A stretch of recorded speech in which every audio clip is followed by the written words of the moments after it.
Hello, good morning.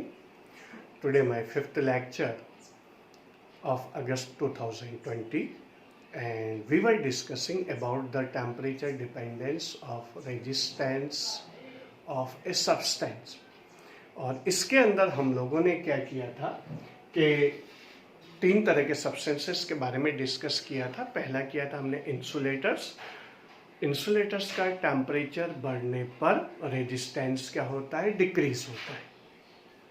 थोड़ा सा मैं याद दिला देता हूँ कि इंसुलेटर्स के अंदर क्या होता है कि जो इलेक्ट्रॉन्स होते हैं वो अपने न्यूक्लियस के साथ टाइटली बाउंडेड रहते हैं, चाहे आउटर मोस्ट ऑर्बिट के ही इलेक्ट्रॉन हो। तो ये सारे इलेक्ट्रॉन एटम का पार्ट रहते हैं, कोई फ्री इलेक्ट्रॉन इंसुलेटर्स के पास नहीं होते। मोटे तौर पर हम लोग ये बोलते हैं।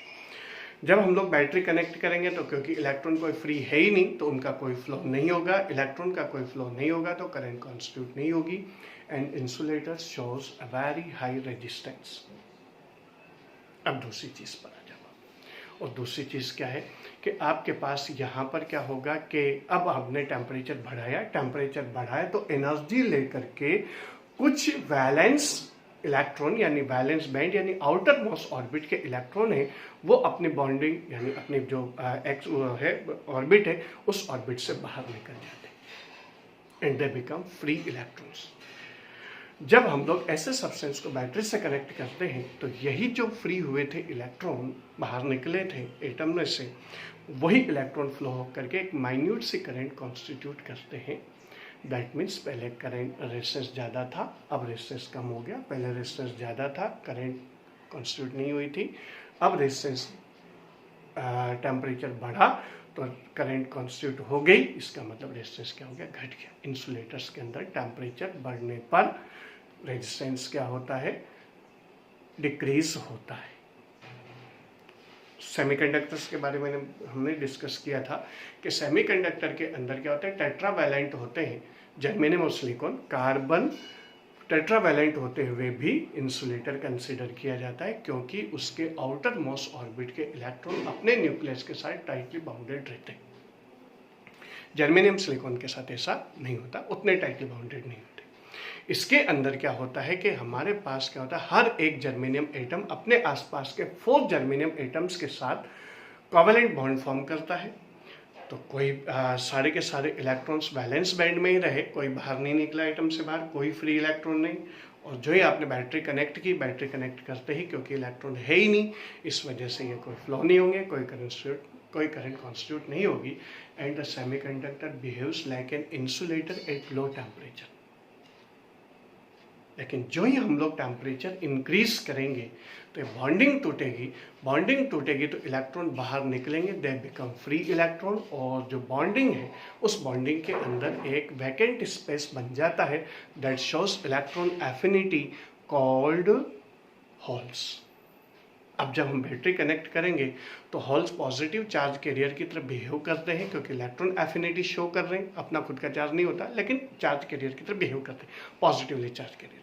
और जो इलेक्ट्रॉन्स है वो नेगेटिवली चार्ज होते ही तो बैटरी से कनेक्ट करते ही दोनों एक दूसरे के अपोजिट फ्लो होंगे और इनके फ्लो की वजह से करंट कॉन्स्टिट्यूट होगी and the semiconductor behaves like a good conductor at high temperature. Means पहले लो टेम्परेचर पर कोई करंट कॉन्स्टिट्यूट नहीं हुई थी, रेजिस्टेंस हाई था। अब आपके पास टेम्परेचर इंक्रीज हुआ, टेम्परेचर इंक्रीज होने पर क्या हो गया कि रेजिस्टेंस क्या हो गया, आपके पास डिक्रीज हो गया। तो सेमीकंडक्टर्स के अंदर भी क्या हो गया बेटा हो कि टेम्परेचर इंक्रीज करने पर रेजिस्टेंस क्या हो गया, आपके पास डिक्रीज हो गया। अब कंडक्टर्स के बारे में बात करें, कंडक्टर्स के बारे में हम लोग डिस्कस कर चुके, अपन ने पहले पढ़ रखा है कि कंडक्टर्स के पास फ्री इलेक्ट्रॉन्स होते हैं, चाहे टेम्परेचर लो हो तब भी उसके पास फ्री इलेक्ट्रॉन होंगे। जब हम लोग बैटरी से कनेक्ट करेंगे तो यही फ्री इलेक्ट्रॉन फ्लो होंगे और फ्लो होकर के करंट कॉन्स्टिट्यूट करेंगे, कंडक्टर के अंदर करंट फ्लो हो जाएगी। अब आपने टेम्परेचर इंक्रीज किया, टेम्परेचर इंक्रीज करने पर क्या हो गया कि जो इलेक्ट्रॉन्स है वो विग्रसली मूवमेंट करेंगे और नंबर ऑफ कॉलिजन्स पर सेकंड क्या होगी, इंक्रीज होगी। कॉलिजन्स क्या करती है, इलेक्ट्रॉन्स के फ्लो को ऑब्स्ट्रक्ट करती है और ये ऑब्स्ट्रक्शन ही क्या हो जाएगा आपके पास, जबकि नंबर ऑफ कॉलिजन पर सेकंड बढ़ेगा, ऑब्स्ट्रक्शन बढ़ेगा और रेजिस्टेंस बढ़ेगा। यानी कंडक्टर्स के अंदर टेम्परेचर इंक्रीज करने पर रेजिस्टेंस इंक्रीज होता है। अब वही डिपेंडेंस हम लोग, ये तो थ्योरेटिकली हमने डिस्कस किया था इससे पहले वाली क्लास के अंदर, अब मैथमेटिकली हम लोग इसके अंदर डिस्कस करेंगे और फिर उसके बाद हम लोग आगे बढ़ते हैं। तो यहाँ पर हमारे पास क्या था, मान low consider a conductor of resistance R1 R2 at temperatures T1 and T2.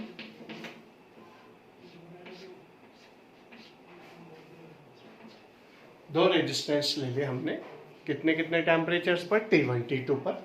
अगर हमारे पास T2 is greater than T1 होगा तो R2 is greater than R1 होगा। थ्योरी से हमारे पास बिल्कुल क्लियर कट हो गया।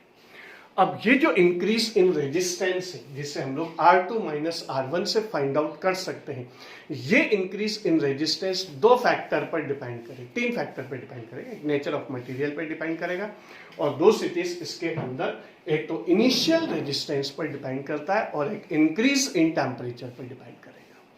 इनिशियल रेजिस्टेंस का मतलब ये हो गया, जैसे मान लो आपने दो वायर्स ले लिए, एक वायर का रेजिस्टेंस 5 ओम है, एक वायर का रेजिस्टेंस 50 ओम है, और दोनों का टेम्परेचर आपने क्या कर दिया, फॉर एन एग्जांपल हम लोग डिस्कस कर रहे हैं 1000 डिग्री सेल्सियस इंक्रीज कर दिया। हम लोग यहाँ पर ये देखते हैं कि 5 ओम वाला जो वायर है उसका रेजिस्टेंस इंक्रीज हो करके कितना हो गया, 5.5 होगा, तो 50 ओम वाले का कितना हो जाएगा, 55 हो जाएगा। इसका मतलब इनिशियल रेजिस्टेंस ज्यादा, इंक्रीज इन रेजिस्टेंस ज्यादा, इनिशियल रेजिस्टेंस कम, इंक्रीज इन रेजिस्टेंस कम। तो आपके पास यहां पर फर्स्ट फैक्टर आएगा increase in resistance is directly proportional to initial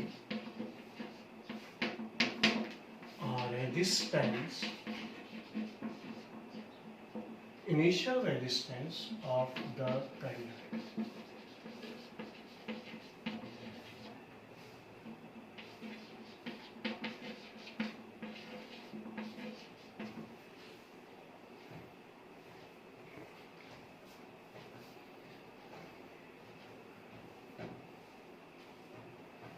ये आपके पास फर्स्ट आ गया, R2 minus R1 is directly proportional to R1। Initial resistance ज्यादा तो इंक्रीज इन रेजिस्टेंस भी क्या हो जाएगा, ज्यादा हो जाएगा। दूसरी चीज आती है आपके पास कि जितने ज्यादा टेम्परेचर बढ़ाते जाएंगे उतना ही ज्यादा क्या होगा, रेजिस्टेंस भी इंक्रीज होता चला जाएगा। बिल्कुल एज एन एग्जाम्पल अगर अपन बात करें तो जैसे मान लो आपने 5 ओम का रेजिस्टेंस वायर लिया, उसका टेम्परेचर बढ़ा करके 1000 डिग्री सेल्सियस से इंक्रीज कर दिया और उसका टेम्परेचर बढ़कर, रेजिस्टेंस बढ़ करके कितना हो गया, 5.5 हो गया। अब आप उसी 5 ओम के रेजिस्टेंस वायर का टेम्परेचर 2000 डिग्री सेल्सियस इंक्रीज कर देते हैं तो फिर क्या हो जाएगा, उसका रेजिस्टेंस बढ़ करके 5 से कितना हो जाएगा, 6 हो जाएगा। यानी कि टेम्परेचर इंक्रीज ज़्यादा किया तो रेजिस्टेंस इंक्रीज इन रेजिस्टेंस भी ज़्यादा होगा। और अगर मान लो आपके पास इंक्रीज इसके अंदर टेम्परेचर अगर कम इंक्रीज करेंगे तो टेम्परेचर रेजिस्टेंस इंक्रीज भी क्या होगा, कम होगा। तो आपके पास यहाँ पर सेकंड आएगा, जो डिपेंडेंस आपके पास आएगी, increase in resistance is directly proportional to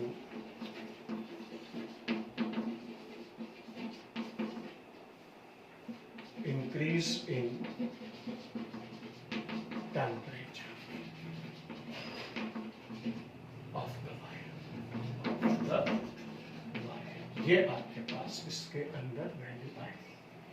means R2 minus R1 is directly proportional to T2 minus T1।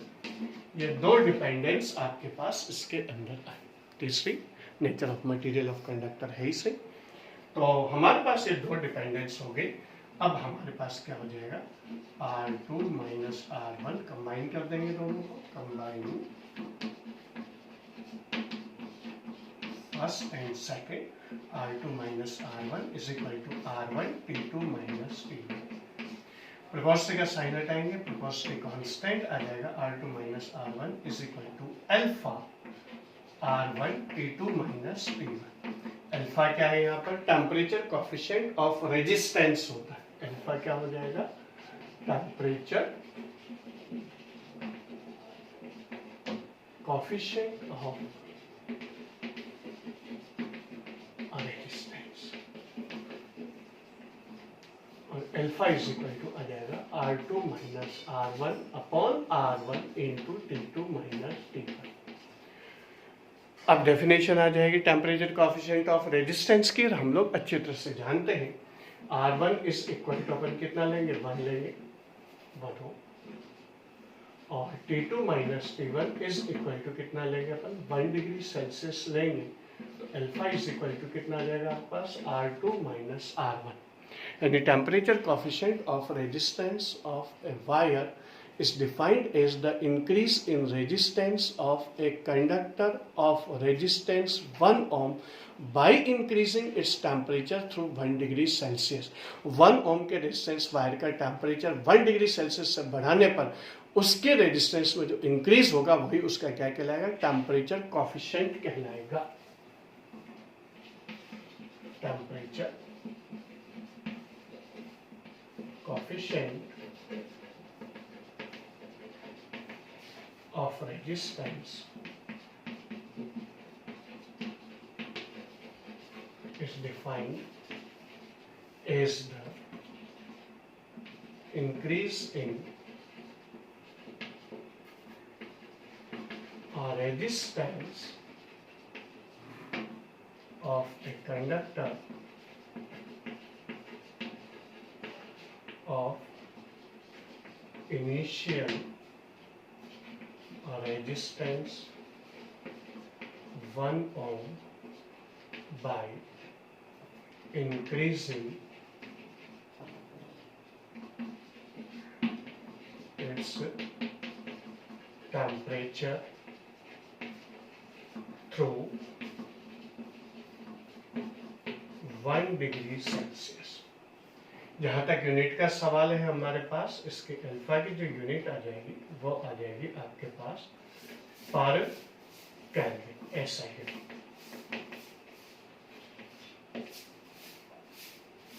और जो दूसरी यूनिट आएगी वो आ जाएगी पर डिग्री सेल्सियस। पॉपुलर यूनिट की बात करें तो पर डिग्री सेल्सियस हो जाएगी, और अगर मान लो ऐसा यूनिट की बात करें तो पर केल्विन हो जाएगी। रीजन, क्योंकि यहाँ पर आपके पास क्या होगा, रेजिस्टेंस को किस में मेजर करेंगे, ओम में, यहाँ के रेजिस्टेंस को किस में मेजर करेंगे, ओम में, और यहाँ के टेम्परेचर को किस में मेजर करेंगे, केल्विन में। ओम से ओम कैंसिल हो गया, पर केल्विन आ गया। डायमेंशनल इक्वेशन का जहाँ तक सवाल है तो डायमेंशनल इक्वेशन आपके पास आ जाएगी m0 L0 T0 theta minus 1, m0 L0 T0 theta minus 1। Resistance की डायमेंशनल इक्वेशन से रेजिस्टेंस की डायमेंशनल इक्वेशन कैंसिल हो जाएगी, और केवल आपके पास टेम्परेचर की डायमेंशनल इक्वेशन आ जाएगी 1 अपॉन में, तो डायमेंशनल इक्वेशन आ जाएगी m0 L0 T0 theta minus 1। ये आपके पास इसकी डायमेंशनल इक्वेशन आएगी। तो ये हो गया आपके पास डायमेंशनल इक्वेशन, ऐसा यूनिट होगी, डेफिनेशन होगी। अब आपके पास अगर मान लो हम लोग इसके अंदर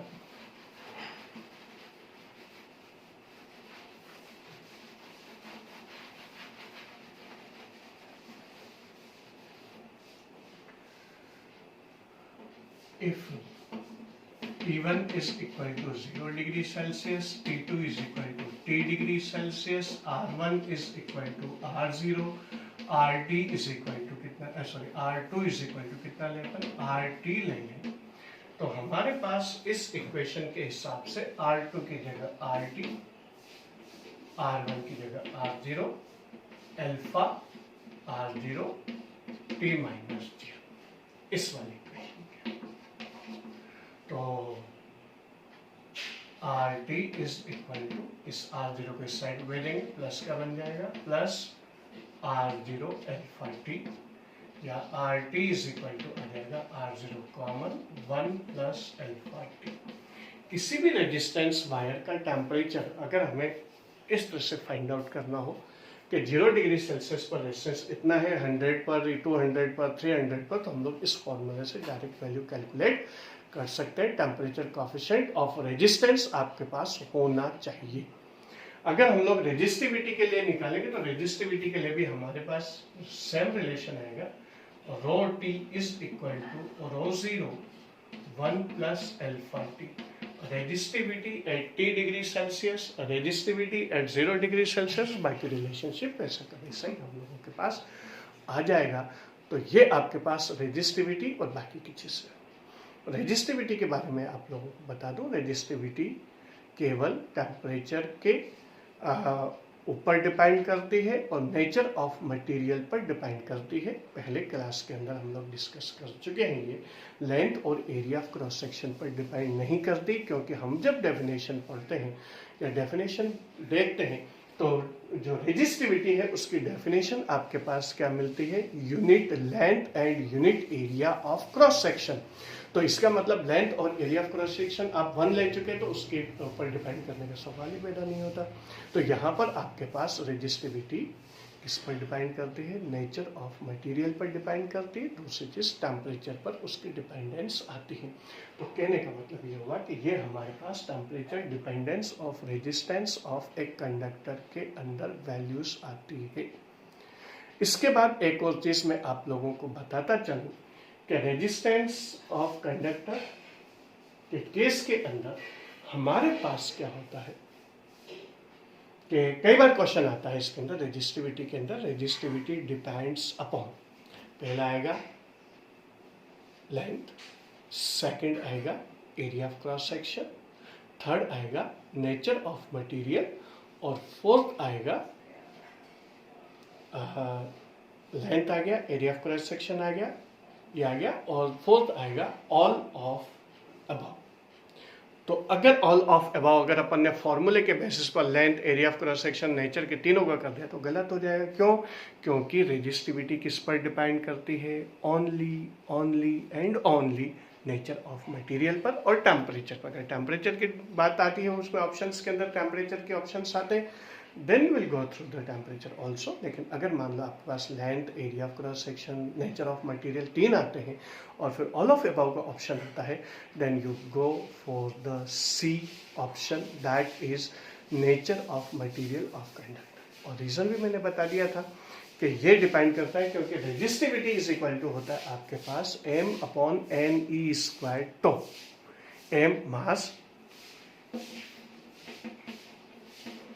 n/e², तो m मास ऑफ इलेक्ट्रॉन है, e चार्ज ऑफ इलेक्ट्रॉन है, तो रिलैक्सेशन टाइम है जो टेम्परेचर डिपेंडेंस को शो करता है, और n क्या है यहाँ पर, n है आपके पास इलेक्ट्रॉन डेंसिटी। जो अलग अलग सब्सटेंसेस की इलेक्ट्रॉन डेंसिटी क्या होती है बेटा, अलग अलग होती है। तो जब ये अलग अलग होगी तो ऐसी सिचुएशन के अंदर हमारे पास क्या होगा, नेचर पर डिपेंड करेगा, और ये बाकी दो चीज़ें तो कांस्टेंट है ही सही। रेजिस्टेंस का जहाँ तक सवाल है तो रेजिस्टेंस आपके पास आता है ml/ne², तो a। रेजिस्टेंस आपके पास लेंथ और एरिया क्रॉस सेक्शन पे भी डिपेंड करता है, जो हम लोग पहले डिस्कस कर चुके हैं। तो ये हो गया आपके पास बेटा हो temperature dependence of resistance of a conductor. इसके ऊपर बेस्ड न्यूमेरिकल्स भी है, न्यूमेरिकल्स भी हम लोग करेंगे। तो ये आ गया आपके पास। अब इसके बाद एक और चीज़ मैं बताता चलूँ, इसके बाद जो आगे जो 2 टॉपिक हम अब तक पिछले सालों पढ़ाते रहे हैं उसमें आता है कार्बन कलर कोडिंग, और दूसरा आता है आपके पास series and parallel combination of resistances. ये सिलेबस से रिमूव हो चुके हैं इस साल के लिए, और इस वजह से हम लोगों के पास अब डायरेक्ट जो टॉपिक आएगा वो आएगा electric source cells, electrochemical cells. तो ये हम लोग अगली क्लास के अंदर डिस्कस करेंगे। तो नेक्स्ट क्लास हमारी जो होगी उसके अंदर हम लोग सेल्स, उनके इंटरनल रेजिस्टेंस, ईएमएफ और बैटरी जो है वो सब के सब हम लोग डिस्कस करते हैं।